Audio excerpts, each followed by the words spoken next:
A continuación tenemos la participación del licenciado Porfirio Martínez González. Su participación lleva por título Implicaciones legales en el nuevo Aeropuerto Internacional de la Ciudad de México. Le damos la más cordial bienvenida. Muchas gracias. Sí. Te voy a pedir un favor. Sí. Que des en, te voy a poner el tiempo, 30 segundos, lo del amparo de los migrantes. Porque mucha gente no lo sabe y es una cosa bien importante. Sí, bueno, mi general, gracias. Bueno, sí, rápidamente les digo que en este momento tengo la enorme satisfacción de estar al lado de los trabajadores migrantes. Ustedes saben, de los que fueron a trabajar a los Estados Unidos cuando la Segunda Guerra Mundial, los famosos braceros, que allá en Estados Unidos se les descontaba semanalmente el 10% de su salario para formar un fondo de ahorro con el destino de ese dinero de que en Estados Unidos lo enviarían a México, el gobierno de México lo recibiría y al regreso de estos trabajadores braceros aquí en México se les iba a restituir. Pues extrañamente, yo sé que eso casi no se da en el país, pero bueno, parece que no encontró el dinero el gobierno, sí lo recibió, pero no lo encontró. Entonces se quedaron con el dinero de los braceros.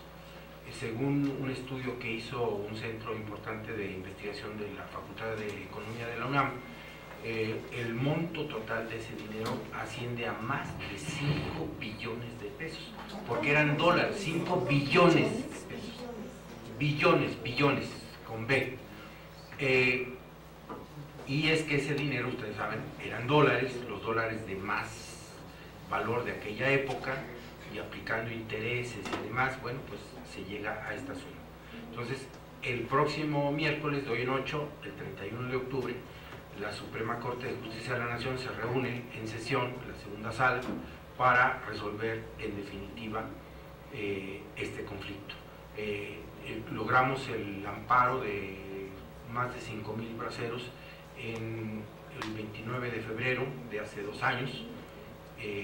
Justamente la jueza, una jueza excepcional que resolvió este conflicto, en primera instancia es la hija de la ministra Sánchez Cordero, sí, pero la verdad es que pues ya en mis escasos más de 40 años de litigio, me sorprendió mucho la entereza, la disciplina de esta mujer, que es impresionante, y además su sensibilidad por el caso de los braceros. Entonces, estamos en eso. Muchas gracias, mi general. Ahí estamos también participando con ellos. Gracias. Voy a dar algunos datos que creo son los más importantes. Daría para comentar muchas cosas desde el punto de vista legal de lo que está sucediendo con la construcción de este aeropuerto, del nuevo aeropuerto. Creo que los argumentos sólidos, sumamente sólidos, que han dado los especialistas, los técnicos, los científicos, los que están aquí en la mesa y los que nos hemos enterado en los medios de comunicación escrita o en internet, bueno, creo que son abrumadoramente importantes y fuertes y muy serios desde el punto de vista científico, repito, y que pues solamente la ambición, ese deseo mayúsculo de este grupo, que son los nuevos dueños de la verdad, que tienen una religión verdadera que se llama la ganancia. Esa es la religión de ellos, y su Dios se llama el dinero. Entonces, por más que nos digan de otras cosas, esa es la verdad, eso es lo que los mueve en este mundo, y no les importa lo que pase a su alrededor. Y sobre todo, como bien lo señalaba el general, bueno, pues hay un proceso acelerado en los últimos 20, 30 años para adueñarse de los recursos más importantes, y además estratégicos del país, como son los energéticos y como son, en este caso, el espacio aéreo, que es una propiedad de la nación. Las líneas aéreas y las líneas de televisión y los negocios de la radio y todo, tienen concesiones, no tienen propiedad. La propiedad es de la nación, como lo dispone el artículo 27 de la Constitución. Pero ahora bien, voy a empezar por decir cuáles son los preceptos constitucionales a los que se ha fallado, a los que se ha faltado, a los que se están incumpliendo con este proceso. En primer lugar, el artículo 2 de nuestra Constitución, que señala en su apartado A, fracción quinta, que una de las obligaciones que se tienen frente a los derechos de los pueblos originarios de nuestro país, a los mexicanos que están aquí desde hace más de 20.000 años, nada más, como nuestros compañeros de Atenco, es conservar y mejorar el hábitat y preservar la integridad de sus tierras en los términos establecidos en esta Constitución. Habla del respeto a los derechos, habla del respeto a las tierras que ellos tienen desde hace miles de años, ¿sí? Entonces, lo reconoce la Constitución, pero además hay un principio general de derecho que es reconocido y con valor universal, que establece que el primero en tiempo es primero en derecho. Ellos nada más tienen unos cuantos miles de años antes de los que se quieren ahora quedar con ese terreno y hacer lo que ya decían aquí, el negocio inmobiliario. Bueno, en el apartado B, ya lo que son las atribuciones y obligaciones del Estado, del gobierno federal, concretamente en la fracción novena, dice que está obligado a consultar a los pueblos indígenas en la elaboración del Plan Nacional de Desarrollo y de los planes estatales municipales. Si le impone la Constitución al representante del Estado Nacional, que es el gobierno federal, esta obligación de consultar para el Plan Nacional de Desarrollo, que es lo que se supone en teoría mueve al país, con mayor razón tiene la obligación de consultarlos para las cuestiones más directas, más cotidianas que les incumben a ellos. Después, en el artículo 4 de la Constitución también, en el párrafo quinto, ¿sí? Señala que toda persona tiene derecho a un medio ambiente sano, pero además de otras cosas que señala, dice: el daño y deterioro ambiental generará responsabilidad para quien lo provoque. Es decir, aquí estamos en el primer momento, todos. Ya han faltado muchas cosas que han hecho mal, deliberadamente. Bueno, las consecuencias que tenga estas medidas, si la consuman, ¿sí?, va a tener consecuencias, ¿sí? Tiene no solamente de carácter administrativo, de falta administrativa, sino de delitos, y delitos graves, porque es ecocidio, porque es un daño a la población y daño en general al país, económico al país. Bueno, entonces, eso está ahí en el artículo 4 de la Constitución. En su párrafo sexto dice: toda persona tiene derecho al acceso, disposición y saneamiento de agua para consumo personal y doméstico, en forma suficiente, salubre, aceptable y asequible. El Estado garantizará este derecho. Y sigue hablando. Bueno, ese derecho no es solamente de los compañeros de Atenco, de los compañeros de los pueblos originarios que están alrededor. Por supuesto que es derecho de ellos, pero es derecho de todos los demás que estamos en esta cuenca, ¿sí? Ese derecho es un derecho humano, está reconocido en diferentes instrumentos de derecho internacional, en derechos humanos, como un derecho humano, el derecho al agua, ¿sí? Ya incluso hasta el derecho a la energía eléctrica ya es un derecho humano también. Entonces, por ahí vamos y vamos encontrando más elementos, más argumentos para la defensa de nuestros hermanos de los pueblos originarios. Y en el artículo 27 constitucional, que es el más contundente, el más importante, yo les digo que es el corazón de la Constitución. Si esto falla, no tenemos nada. Podemos votar, podemos hablar, podemos criticar, podemos pintarlos de colores, para lo que quieran, pero sin esto no hay posibilidad. Por algo es la parte más importante de la Constitución desde mi punto de vista, la parte económica. Dice el párrafo tercero del 27: la nación tendrá en todo tiempo el derecho de imponer a la propiedad privada las modalidades que dicte el interés público, así como el de regular en beneficio social el aprovechamiento de los elementos naturales susceptibles de apropiación, como es esto, los terrenos, el agua, los canales, todo esto, con objeto de hacer una distribución equitativa de la riqueza pública, cuidar de su conservación, lograr el desarrollo equilibrado del país y el mejoramiento de las condiciones de vida de la población rural y urbana.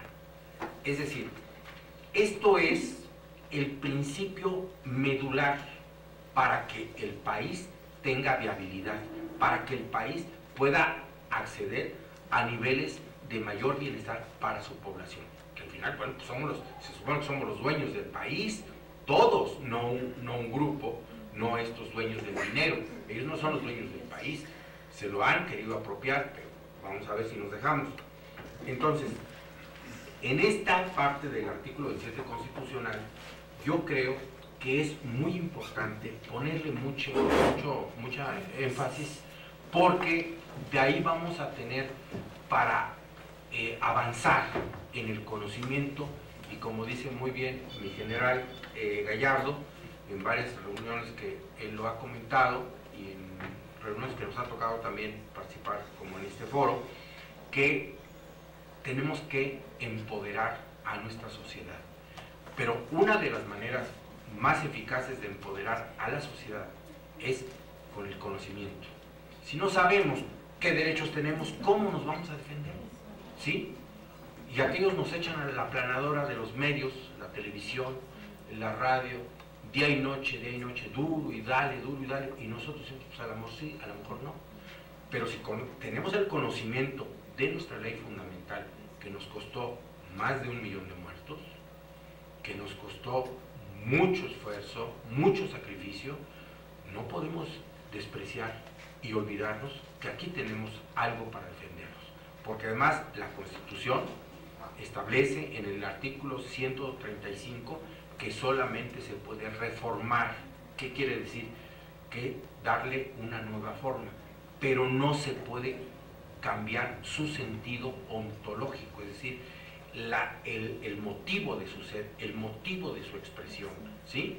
Entonces, y esto se corrobora, porque muchos dicen, no, pero es que nomás con que vote la mayoría de senadores, diputados y luego los congresos locales. No es cierto. Puede votar el 100% de los diputados, de los senadores y todos los congresos locales, el 100%.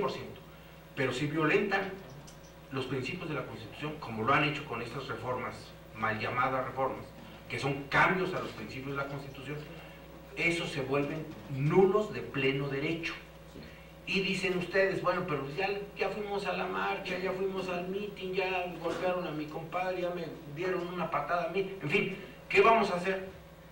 Vamos al Poder Judicial, y la Suprema Corte, por propia experiencia se los digo, nosotros demandamos al gobierno de México ante la Suprema Corte por los cambios cuando se hizo la reforma energética. Y nos dijeron, no, es que pues si ya lo acordó, pues no podemos revisar sus procedimientos legislativos. Dijimos, no estamos pidiendo que les corrijan los procedimientos, estamos diciendo que no dejen que se cambien los principios de la Constitución. Claro, se hicieron los tontos y no quisieron entrar al fondo del asunto del planteamiento que hicimos. Pero no nos pusimos a llorar. ¿Por qué? Porque sabemos lo que dice el 136. Así como nuestros compañeros de Atenco que han aguantado todo, todos tenemos que seguir ese ejemplo. Tenemos un instrumento, la Constitución, pero la Constitución no se defiende sola. En el 136 lo dice con todas sus letras. En caso de que se establezca un gobierno que contravenga los principios establecidos en esta Constitución, ¿sí? Dice, tan luego como el pueblo recobre su libertad, le dará nueva vigencia a estos principios. O sea, ¿qué nos está diciendo la Constitución? Oye, no esperes a que que yo con mis libritos te ande ayudando. No, defiende estos principios que ya están aquí para que te liberes y vuelvas a tener viabilidad como una nación independiente y próspera. Entonces, eso es lo que tenemos que hacer ahora. Tenemos el ejemplo, ya no nos pueden decir, a lo mejor se puede, a lo mejor no se puede.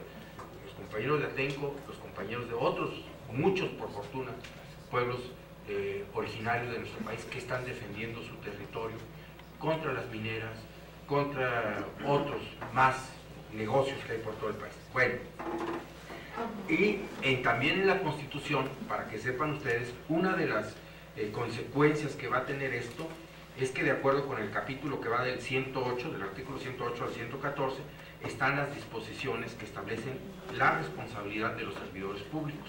También hay que estar atentos a eso, porque en un momento determinado se tienen que usar. Por último, les quiero mencionar que así como tenemos en nuestra Constitución herramientas, instrumentos para la defensa de nuestro patrimonio y de nuestro pueblo, también tenemos que usar los instrumentos internacionales, como lo han usado muchos pueblos nuestros, de nuestros compañeros. Por ejemplo, el convenio 169 de la OIT, que lo han usado muy bien los compañeros de Atenco, en donde efectivamente con todas sus letras se establece la obligación de los estados nacionales de consultar a los pueblos, es el inciso A del artículo, del número 1, numeral 1 del artículo 6 de este convenio, dice consultar a los pueblos interesados mediante procedimientos apropiados, o sea, no nada más como se le antoja al gobierno, de ser apropiados, y en particular a través de sus instituciones representativas, que ellos tienen miles de años, saben cómo se organizan, cómo votan, cómo todo. Bueno, y cada vez prevean medidas legislativas o administrativas susceptibles de afectar directamente. O sea, se tiene que cuidar todo esto. Bueno, luego dice el numeral 2. Las consultas a cabo de aplicación de este convenio deberán efectuarse de buena fe y de una manera apropiada a las circunstancias, con la finalidad de llegar a un acuerdo o lograr el consentimiento acerca de las medidas propuestas. Bueno, y así también tenemos otros elementos que no quiero abundar aquí, en los artículos 7, 13 y 15. Y tenemos también en un ordenamiento internacional que se llama Soberanía Permanente sobre los Recursos Naturales. Y esto fue adoptado el 14 de diciembre del 62 por la Asamblea General de la ONU, y que son los derechos que tienen los pueblos sobre su riqueza y sus elementos naturales. Y el primero, el numeral 1, el artículo 1 dice: el derecho de los pueblos y de las naciones a la soberanía permanente sobre sus riquezas y recursos naturales debe ejercerse en interés del desarrollo nacional y del bienestar del pueblo respecto del Estado. Sí. Aquí todo nos han dicho, se van a enojar los inversionistas y ya nos van a mirar feo y nos van a bajar la calificación. Bueno, llevamos 30 años, 35 años haciendo todo lo que ha dicho el Fondo Monetario Internacional, el Banco Mundial, la OCDE, todo lo que han dicho ellos se ha hecho aquí. Y estamos peor que nunca, ¿sí? Como decía el general, con además una crisis humanitaria. Hay un informe que salió una vez, yo lo vi y de ahí lo saqué. Hay un informe del Banco Mundial, fíjense, el Banco Mundial, no la Facultad de Economía de la UNAM, no, el Banco Mundial, dice, hace como 2 o 3 años sacó un informe donde dice que el 84.4% de la población en México vive en condición de pobreza, de acuerdo a los estándares internacionales.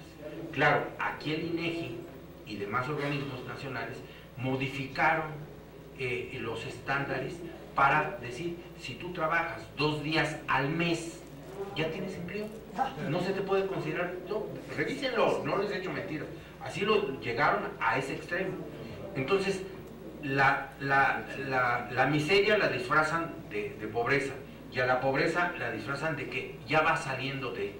No, la verdad es esa, estamos en ese rango.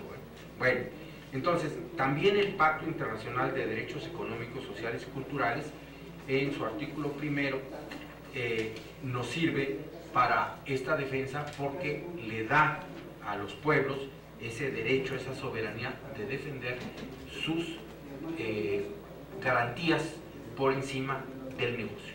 Porque aquí nos han dicho que, bueno, que si la inversión privada, no se preocupen, el aeropuerto lo va a manejar la iniciativa privada. No, no es un problema de quién pone el dinero, es un problema de a quién va a servir y a quién va a afectar ese proyecto. Ese es el problema. El otro, el problema de decir, es que ustedes se aferran a lo viejo, quieren un aeropuerto viejito, quieren uno de menor tamaño en Santa Lucía. ¿Por qué no vamos haciendo uno como el Charles de Gaulle? ¿Por qué no vamos a hacer uno como el John F. Kennedy de Nueva York? En fin, nos dicen, nos plantean la falsa disyuntiva, lo moderno contra lo viejo. No, la disyuntiva no es lo nuevo contra lo viejo, es lo que es benéfico contra lo que no es benéfico. Así de sencillo. Aunque nos pongan 10,000 bolsas ¿cómo decíamos? Cuando nos conquistaron, nos invadieron, nos daban las cuentas preciosas, ¿no? Las que tenían bonito brillo y se llevaban el oro a cambio. Igual ahora nos quieren poner un aeropuerto muy moderno y darnos en la torre con todo lo demás. Bueno, entonces, estos son de las disposiciones legales que yo quise traer hoy. Hay más, pero de entrada es lo que tenemos. Entonces yo creo que tenemos que usar esos instrumentos, estar, como dice la maestra, en las movilizaciones y en todo lo que venga, y sobre todo, a mí me parece que recordarle al gobierno que viene que no se puede defraudar a 30 millones de ciudadanos. No fue cualquier cosa. No se votó por simpatía, no se votó por un partido, no, que lo entiendan. Se votó por un cambio, por el hartazgo de esto que nos está llevando al desastre, que nos ha llevado al desastre. Entonces, que entiendan eso, porque aquí el que tiene que mandar es el pueblo. Y algún día, como dicen nuestros compañeros mexicanos originarios, algún día tendremos que hacer de veras una democracia y que quien esté al frente del pueblo sea un tlatoani. En náhuatl, tlatoani quiere decir el que lleva la voz. No es rey, no es emperador. Aquí nunca hubo ni reinos, ¿cómo se dice? Ni lugares de dominio. ¿Por qué? Porque ellos lo saben mejor que nadie. Los pueblos tenían la tierra para cultivarla y para cuidarla. Nunca había guerras para quitar tierra. Nunca. Porque la tierra era sagrada, es nuestra madre. Entonces, eso lo tenemos que recuperar, si no, no vamos a tener salvación, no solamente nosotros, la humanidad. Bueno, muchas gracias.